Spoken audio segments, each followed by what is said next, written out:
आज हमारा इतिहास का टर्न है। इतिहास के बारे में जानेंगे ससरी नज़र से। इतिहास होता क्या है? इतिहास का अर्थ यह है कि हम पहले की बातों को जानें। जो चीज़ गुजर चुकी है वो सब इतिहास है। अब ये 10,000 साल पहले का हो सकता है, 5,000 साल पहले का हो सकता है, 1,000 साल के पहले का हो सकता है, 100 साल पहले का हो सकता है, 50 साल पहले का हो सकता है। ये सब इतिहास है। अब जो हमारा इतिहास है उसको हम जानते कैसे? पुरानी चीज़ें हैं जो आज से हम भी नहीं थे, हमारे पिताजी भी नहीं थे, हमारे दादा भी नहीं थे, उनके पिताजी भी नहीं थे, उनके भी पिताजी नहीं थे। बहुत पुरानी बात है, लेकिन उस समय की बातों को हम जान कैसे सकते हैं? जानने का तरीका क्या है कि आज से 1000 साल पहले लोग कैसे रहते थे, उनका क्या तरीका था खाने पीने का, क्या रहन सहन था, कैसे उनके मकान थे, क्या उनकी संस्कृति थी, कैसे उनके त्यौहार थे। ये सब इतिहास में जो 3 चीज़ें हैं, 3 स्रोत का अर्थ क्या होता है? वो माध्यम स्रोत। जैसे हमने आपसे पूछा कि तुमने ये बात कहाँ से जानी, तुमने हमें कोई बात बताई कि गांव में ऐसा हो गया, तो हम पूछेंगे कि तुमने ये जानी कैसे? तो या तो तुम कहोगे मैंने आंखों देखा, या तुम कहोगे कि मुझे किसी ने बताया। तो ये स्रोत है। अगर तुम्हें किसी ने बताया तो वो स्रोत है। अब बताने वाली चीज़ें जैविक भी हो सकती हैं, निर्जीव भी हो सकती हैं। जैसे कहीं बहुत सारी झोपड़ी जली हुई है, बहुत सारी चीज़ें जली हुई पड़ी हैं, तुम्हें किसी ने नहीं बताया कि यहाँ आग लग गई, लेकिन जली हुई झोपड़ी को देख के तुम बता दोगे कि यहाँ पर आग लगी है। तो झोपड़ी ने आपको बता दिया, जली हुई झोपड़ी ने बता दिया कि यहाँ आग लगी है। तो पहले की चीज़ें ज़रूरी नहीं कि कोई हमें बताए, कुछ चीज़ों से। अब बताने वाला उस समय का आज से 1000 साल पहले का तो व्यक्ति कोई जीवित होगा नहीं। तो उस समय की चीज़ें हम कैसे जानेंगे? तो उसके स्रोत ये हैं, 3 स्रोत मुख्यतः हैं। सबसे पहला स्रोत है पुरातात्विक स्रोत। पुरातात्विक क्या होता है? पुरातात्विक वो होता है जिसमें उस समय के सिक्के, उस समय की मूर्तियाँ, 500 वर्ष पहले की मूर्ति आप देखेंगे तो आज की मूर्ति से थोड़ी भिन्न होगी। मैं भी झांसी गया था तो मैंने वहाँ पर म्यूज़ियम था, वहाँ पर देखा कई जगह से, तालबेड़ से और आपके कानपुर के पास एक जगह पड़ती है, वहाँ से मूर्तियाँ थीं। उनकी बनावट ही अलग थी, कुछ खंडित थी। तो मूर्तियों से हम पता लगाते हैं, सिक्कों से पता लगाते हैं, अभिलेख, पत्थरों पे कुछ लिखा हुआ है उससे पता लगाते हैं। उस समय की चित्रकला, चित्रों के माध्यम से, उस समय के आज से 1000 साल पहले के चित्रों। मध्य प्रदेश की भीमबेटका एक जगह है, वहाँ की गुफा में चित्र बने आज से कई हजारों साल पहले, जब व्यक्ति आदि मानव था, जंगलों में रहता था, पत्थरों के मकान बना के, उस समय के बने हुए चित्रकला से। स्मारक, ताजमहल, चित्तौड़ का किला, कुतुब मीनार, ये बहुत पुराने हैं। उनसे हम उस समय के बारे में जानते हैं। ये तरीके हैं पुरातात्विक। भारत के अंदर पुरातात्विक स्रोतों को, यानी उन चीज़ों से जाना, इसके लिए श्रेय जाता है ए कनिंघम।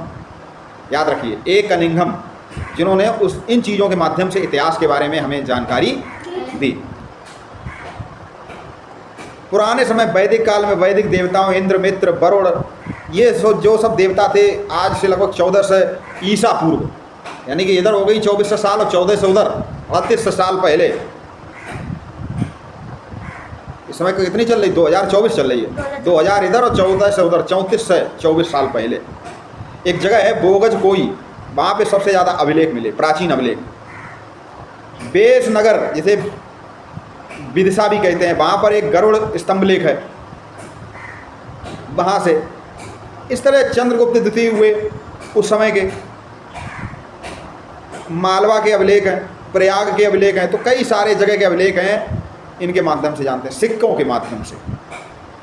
प्राचीन सिक्कों को हम लोग आहत सिक्के कहते थे। जो भारत के प्राचीन सिक्के हैं उन्हें हम कौन से सिक्के कहते हैं? आहत सिक्के, जिन्हें कारसापड़ भी कहा जाता है। कारसापड़ भी, पंचमार्क, उन सिक्कों को।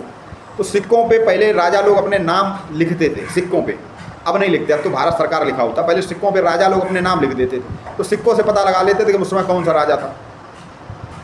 सबसे ज़्यादा सिक्के गुप्त शासन काल के मिले हैं। एक सिक्का है, उस पर एक राजा था, वो बीड़ा बजाते हुए बैठा है, तो उससे हमें क्या पता चलता है कि वो राजा जो है बीड़ा बजाने का शौकीन था।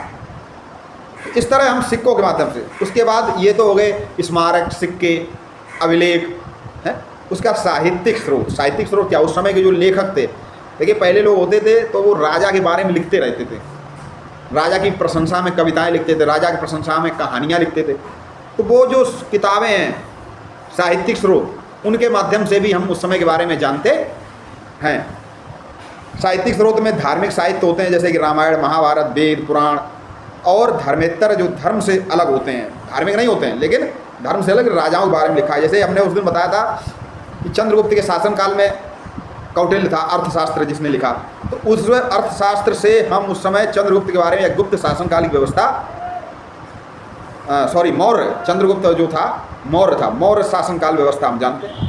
इसी तरह विशाखा दत्त की मुद्रा राक्षस, तो उस समय की बहुत सारी किताबें हैं, जैसे पाणिनि के अष्टाध्यायी किताब लिखी। इसी तरह सातवाहन शासक के गाथा सप्तशती, कल्लड़ ने राजतरंगिणी, ये सामान्य ज्ञान पूछा जाता, राजतरंगिणी किसने लिखा, कल्लड़ ने। पृथ्वीराज के बारे में जो मिलता है वो चंद्रवरदाई ने एक लिखा, पृथ्वीराज रासो। तो उन किताबों के माध्यम से, भाई पृथ्वीराज चौहान जब थे तो उस समय हम लोग तो थे नहीं, तो जो चंद्रवरदाई की किताब है पृथ्वीराज रासो, उससे हमें उस समय के बारे में पता लगता। और भी चीज़ें हैं जिनके माध्यम से पृथ्वीराज चौहान के बारे में जानते हैं। तो पुरातात्विक स्रोत, उसके साथ साथ साहित्यिक स्रोत, साहित्यिक स्रोत। उसके बाद विदेशी यात्री आए हमारे देश में, विदेशी, विदेश से आते, भारत से बाहर, वो यहाँ आते तो यहाँ के बारे में लिखते थे उस समय।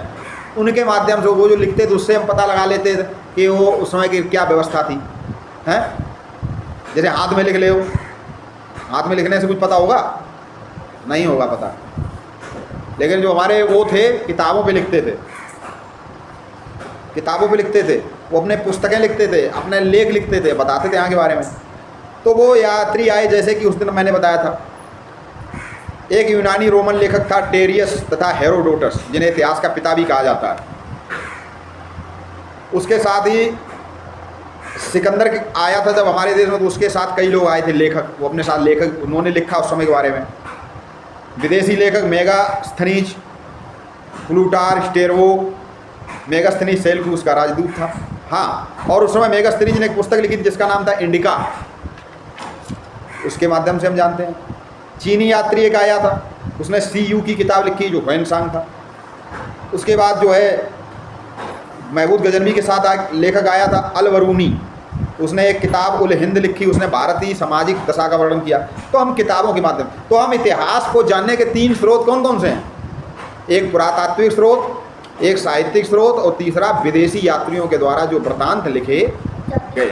ठीक है, इस तरह हम कह सकते हैं कि इतिहास को हम 3 तरह से जान सकते हैं, 3 स्रोत हैं। एक है पुरातात्विक स्रोत, पुरातात्विक स्रोत के अंदर सिक्के, उस समय के स्मारक, उस समय के अभिलेख, ये चीज़ें हैं। उसके बाद साहित्यिक स्रोत, साहित्य किताबों से, उसमें धार्मिक और धर्मेतर। धार्मिक स्रोत में जैसे रामायण, महाभारत, वेद, उपनिषद, पुराण। धर्मेतर में जैसे कौटिल्य ने अर्थशास्त्र लिख दिया, मेगास्थनीज ने इंडिका लिख दी। और इसके बाद विदेशी यात्री, जैसे कि महमूद गजनवी के समय अलवरूनी आया, ह्वेनसांग आया, हायान आया, मेगास्थनीज आया, सिकंदर के साथ उसने इंडिका लिखी। तो ये सब तरीके हैं जिनके माध्यम से हम पुरानी बातों को या अपने इतिहास के बारे में जानते हैं।